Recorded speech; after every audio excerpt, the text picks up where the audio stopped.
अखंड ज्योति अगस्त 2021। पर्व विशेष। रक्षाबंधन का पवित्र प्रतीक रक्षा सूत्र। श्रावण शुक्ल पूर्णिमा के दिन रक्षाबंधन का पर्व मनाया जाता है। इस दिन बहनें भाइयों की कलाई पर रक्षा सूत्र बांधती हैं। यह पर्व नारी के प्रति पवित्र भाव की प्रेरणा तो देता ही है, साथ ही उसे शक्ति के रूप में स्वीकार करने की शिक्षा भी देता है। पौराणिक एवं ऐतिहासिक कथाओं में इसका प्रमाण मिलता है। इंद्र को देवासुर संग्राम में विजय तभी मिली जब देवी शची ने पवित्र भाव से उन्हें रक्षा सूत्र बांधा। अर्जुन, शिवाजी, छत्रसाल आदि महापुरुषों की सफलता के पीछे भी रक्षा सूत्र के रूप में उनका नारी के प्रति पवित्र दृष्टिकोण ही महत्व रखता है। रक्षा सूत्र बांधने में भारतीय ऋषि परंपराओं का भी अपना विशेष महत्व है। इस दिन आचार्य ब्राह्मण अपने यजमानों का रक्षा सूत्र बांधते हैं। आचार्य ब्राह्मण का यजमानों को रक्षा सूत्र बांधने का भाव यह है कि यजमान समृद्ध हों और वे अपने पवित्र कर्तव्य पालन और मर्यादाओं का ध्यान रखें। इसी पवित्र भाव से बहन भी भाई की कलाई पर रक्षा सूत्र बांधती है। इस दिन व्रत उपवास का विधान भी आता है। जो परिवार व्रत रखते हैं उन्हें चाहिए कि इस दिन प्रातः साविधि स्नान करके देवता, पितर और ऋषियों का तर्पण करें। दोपहर के बाद ऊनी, सूती या रेशमी पीत वस्त्र लेकर उसमें सरसों, सुवर्ण, केसर, चंदन, अक्षत और दूर्वा रखकर बांध लें। फिर गोबर से लिपे स्थान पर कलश स्थापन कर उस पर रक्षा सूत्र रखकर उसका यथाविधि पूजन करें। उसके बाद विद्वान ब्राह्मण से रक्षा सूत्र को दाहिने हाथ में बंधवा लें। रक्षा सूत्र बांधते समय ब्राह्मण को निम्नलिखित मंत्र पढ़ना चाहिए। येन बधो बलि राजा दानवेंद्रो महाबलः तेन त्वाम प्रतिपदनामि रक्षे माचल माचल। इस व्रत के संदर्भ में एक कथा प्रचलित है। प्राचीन काल में एक बार 12 वर्षों तक देवासुर संग्राम होता रहा, जिसमें देवताओं का पराभव हुआ और असुरों ने स्वर्ग पर आधिपत्य कर लिया। दुखी, पराजित और चिंतित इंद्र देवगुरु बृहस्पति के पास गए और कहने लगे कि इस समय न तो मैं यहां सुरक्षित हूं और न ही यहां से कहीं निकल ही सकता हूं। ऐसी दशा में मेरा युद्ध करना ही अनिवार्य है, जबकि अब तक के युद्ध में हमारा पराभव ही हुआ है। इस वार्तालाप को इंद्राणी भी सुन रही थी। उन्होंने कहा, कल श्रावण शुक्ल पूर्णिमा है। मैं विधान पूर्वक रक्षा सूत्र तैयार करूंगी। उसे आप स्वस्ति वाचन करके ब्राह्मणों से बंधवा लीजिएगा। इससे आप अवश्य विजयी होंगे। दूसरे दिन इंद्र ने रक्षा विधान और स्वस्ति वाचन पूर्वक रक्षा बंधन कराया, जिसके प्रभाव से उनकी विजय हुई। तब से यह दिवस एक पर्व के रूप में मनाया जाने लगा। रक्षाबंधन का पवित्र पर्व भद्रा रहित अपराह्न व्यापनी तिथि में मनाया जाता है।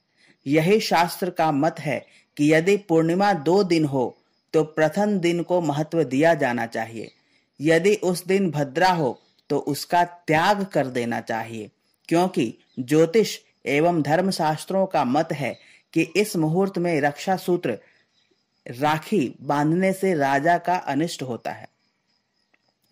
भद्राया द्वे न कर्तव्ये श्रावणी फाल्गुनी तथा श्रावणी नृपतिम हंति ग्रामम दहति फाल्गुनी। यही पर्व श्रावणी उपाकर्म पर्व के रूप में भी मनाया जाता है। श्रावणी विशेषकर देव पर्व है। वेद पारायण के शुभारंभ को उपाकर्म कहते हैं। इस दिन यज्ञोपवीत के पूजन का भी विधान है। ऋषि पूजन तथा पुराने यज्ञोपवीत को उतार कर नया यज्ञोपवीत धारण करना पर्व का विशेष कृत्य है। प्राचीन समय में यह कर्म गुरु अपने शिष्यों के साथ संपन्न किया करते थे। इस उपाकर्म में सर्वप्रथम तीर्थ की प्रार्थना के बाद वर्ष भर के जाने अनजाने में हुए पापों के निराकरण और प्रायश्चित रूप में हेमाद्रि स्नान संकल्प करके दशविध स्नान करने का विधान है। इसके अनंतर ऋषि पूजन, सूर्योपासना, यज्ञोपवीत पूजन तथा नवीन यज्ञोपवीत धारण करने का विधान है। रक्षाबंधन एवं सभी भारतीय त्योहार और रिवाजों के पीछे कुछ गहरे वैज्ञानिक तथ्य छुपे हुए हैं जो मानव कल्याण से जुड़े हैं। रक्षाबंधन के दिन बहनें अपने भाइयों की दाहिनी कलाई पर रक्षा सूत्र बांधती हैं। सांख्य दर्शन की दृष्टि से यह त्योहार परिवार के सदस्यों के बीच प्यार, सामंजस्य, लगाव और प्रतिबद्धता पैदा करने के लिए एवं उनकी आंतरिक चेतना को नियोजित करने के लिए सर्वाधिक व्यावहारिक तरीका प्रदान करता है। रक्षाबंधन परिवार के सदस्यों के बीच प्यार, लगाव और जुड़ाव का त्योहार है। यह वह दिन भी है जब परिवार के पुरुष अपने परिवार के कल्याण के लिए संकल्प भी लेते हैं।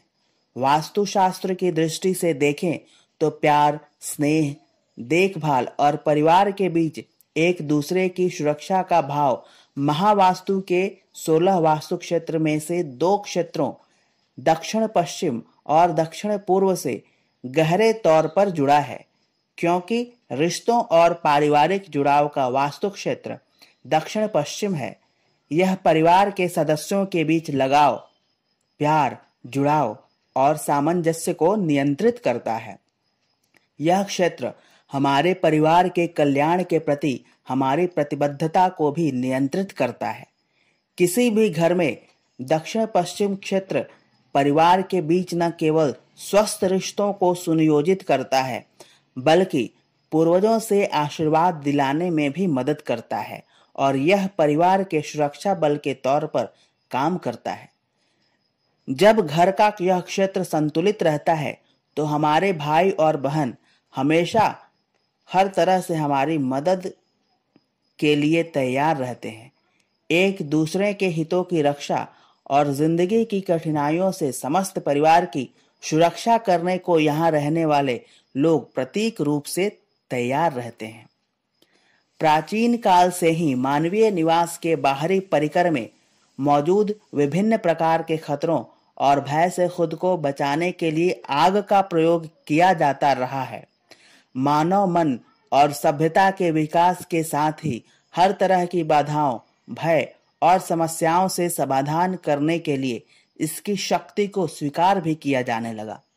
महावास्तु में दक्षिण पूर्व को अग्नि तत्व की दिशा माना जाता है क्योंकि इसमें अग्नि के गुण मौजूद हैं, इसलिए यह हमारे जीवन में सुरक्षा लाता है। आधुनिक समय में नगद धन की उपलब्धि इसी वास्तु क्षेत्र से संचालित होती है। आज के समय में आर्थिक संपदा ही सुरक्षा, शक्ति और आत्मविश्वास का प्रतीक बन गई है। रक्षाबंधन के पवित्र मौके पर भाई द्वारा अपनी बहन को धन प्रदान करने की परंपरा के पीछे यही मुख्य वजह है। जो भी हो, रक्षाबंधन भ्रातृत्व प्रेम का अनोखा पर्व है। इसके लिए अनेक मान्यताएं प्रचलित हैं और हर मान्यता में एक गहरा प्रेम ही दिखाई देता है।